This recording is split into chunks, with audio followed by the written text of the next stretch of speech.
So the very first question I think is a really important one that we should probably come back to, because if there's one theme that I think is from this entire first part of the presentation, John, that we can impart on everyone, I think it is this idea right here, this lesson, so to speak. Yeah, this is a way of explaining that RPM and CPM are not suitable for publishers to be focusing on as a success metric. Success metric, exactly. And here's just a really elementary example. So we've got scenario one. Let's say you've got your jiu-jitsu site. My jiu-jitsu website, okay.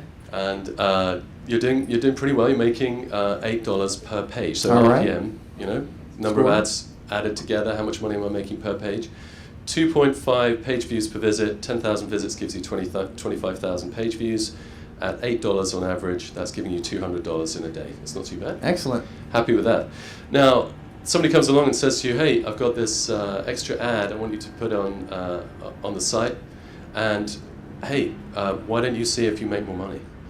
And so you put it on there, and you say, hey, actually, I'm making $10. My RPM's up. That's my good, RPM's right? up. Yeah, great. I'm doing a good job of monetization. My RPM is up to $10 from $8. I'm doing well. But digging in, you realize that ad has got auto video, auto audio. It's affecting your bounce rate, and your average page views per visit has now gone down to 1.5. So from the same number of visitors, 10,000 visitors, you're getting 15,000 page views, which at $10 is giving you $150. So my eCPM is up, but my revenue is down, right? So I don't have this kind of like directional metric at this point if I'm looking at RPM and CPM. That's right. And the reason for that is because CPM is a metric that is really being put together for advertisers to be able to buy impressions. Makes sense. I want to buy some ads. One ad. Thank you. Whereas for a publisher, that is not a good metric, because all of these ads are diluting each other. They're all affecting one another, and they're also affecting the user experience. So really, this is why we've been banging this drum for a few years. But this is the metric that we use internally. It's really easy to do. Take all of your revenue sources, add them together, divide them by the number of sessions for that time period, divided by 1,000.